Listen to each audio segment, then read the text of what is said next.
rented a self-drive boat. We bought a little picnic of champagne, macarons and strawberries.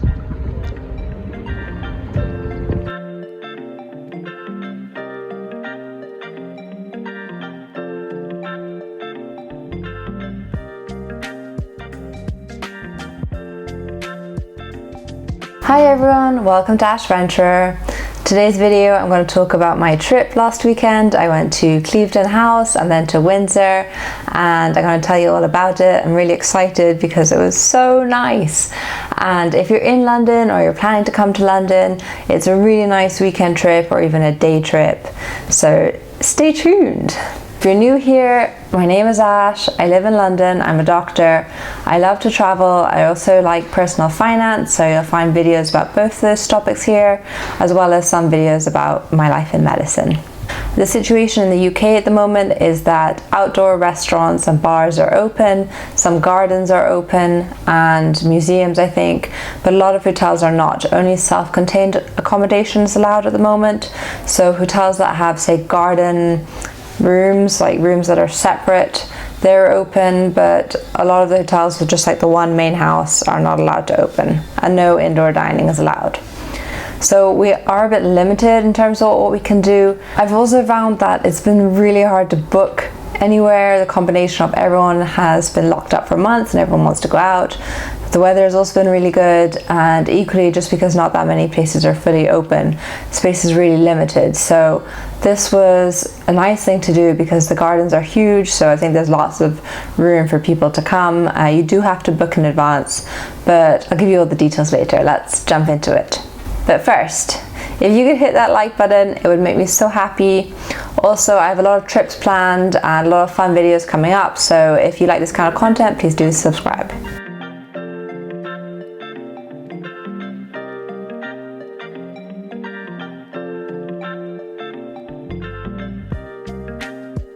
Cliveden House.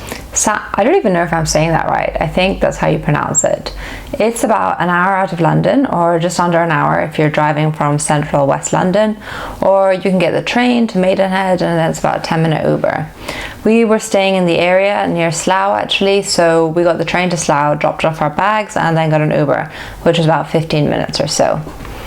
Once you're there, as I mentioned, you do need to book in advance because of everything that's going on right now, and you can either book tickets for the restaurant and then that automatically gets you tickets to enter the gardens, or you can book tickets for boating, which is what we did, or you can just book garden tickets alone. It's all on the website and I'll link everything down below. Cliveden House is one of the best known English country manors. In most recent years, it was in the news as was the location where Meghan Markle stayed the night before her wedding to Prince Harry. The house itself actually has quite a scandalous history.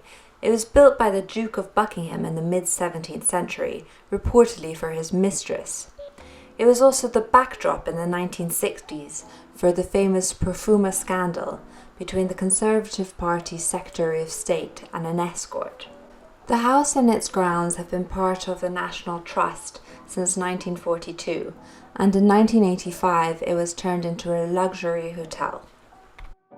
Sadly, the main hotel building was not open at this time, so we went just to see the gardens, which were so beautiful. We bought our picnic.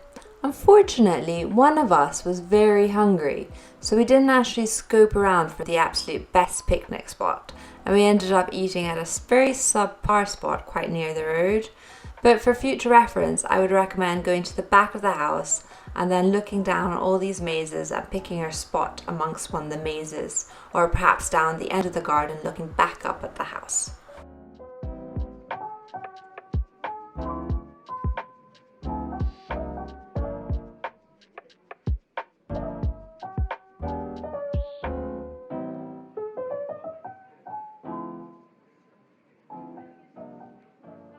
By late afternoon, it was time to go for our boat trip, so we wandered down to the boathouse on the River Thames.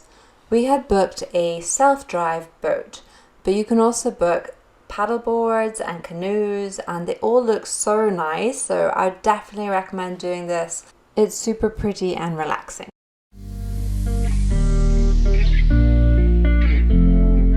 On the Thames. Perfect perfect weather, exclusive private and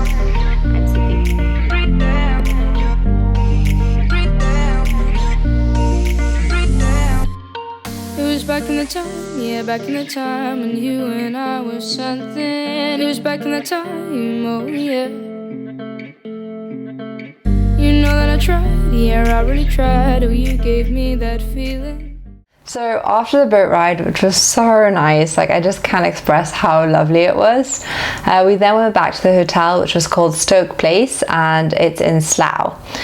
Now, the hotel, it looked really nice from the outside, like it looked like a really nice country manor, has beautiful grounds and a lake, but honestly we weren't that impressed with our stay there. It was a 4-star hotel, and the main reason was the lack of food.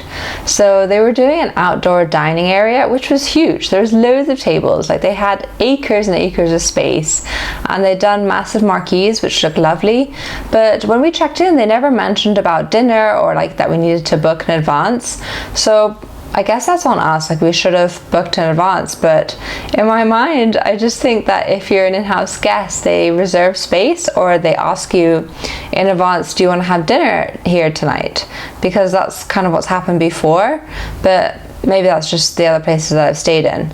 So when we went down to get dinner, they said, oh, no space, sorry, and they were a little bit rude about it, like can't help you, and then just walked off.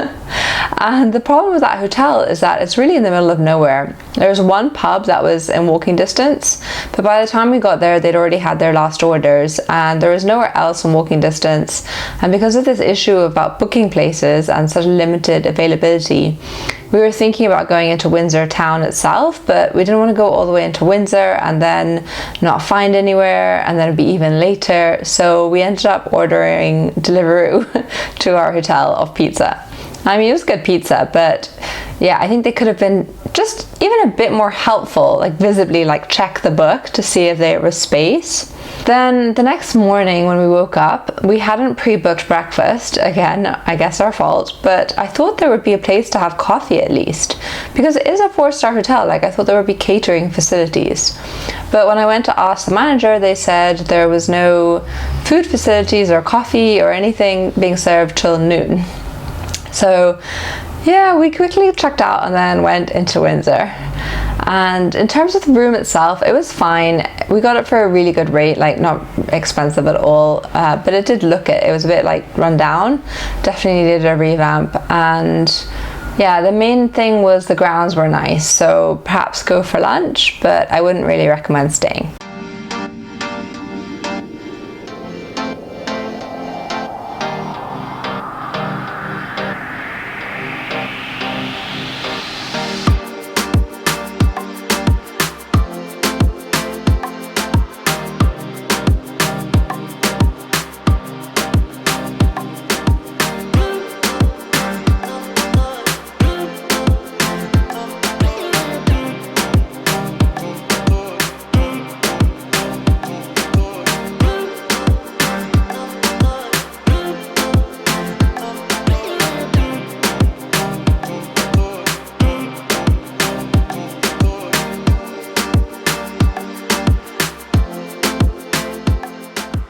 Windsor itself is really cute and really nice. It's less than an hour away from London by train, so definitely recommend going if you're looking for somewhere to go for a day trip.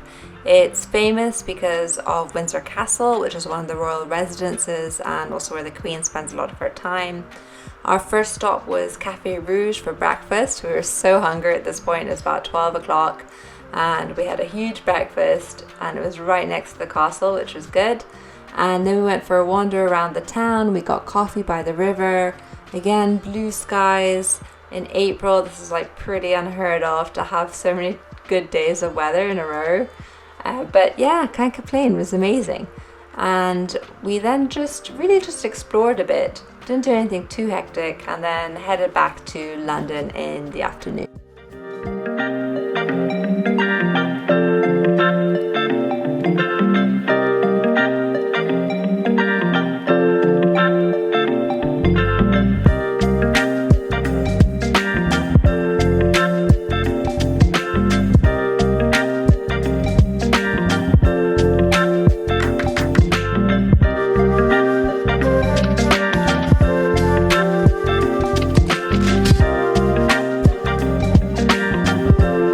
Alright, that's about it for my trip last weekend. I hope you enjoyed it. Let me know what you think. Let me know if you've been to that area or if you have other recommendations for places to go in the UK. I'm going to be sticking around quite a bit of this summer, obviously. And yeah, always looking for a new spot to check out. See you next time. Bye!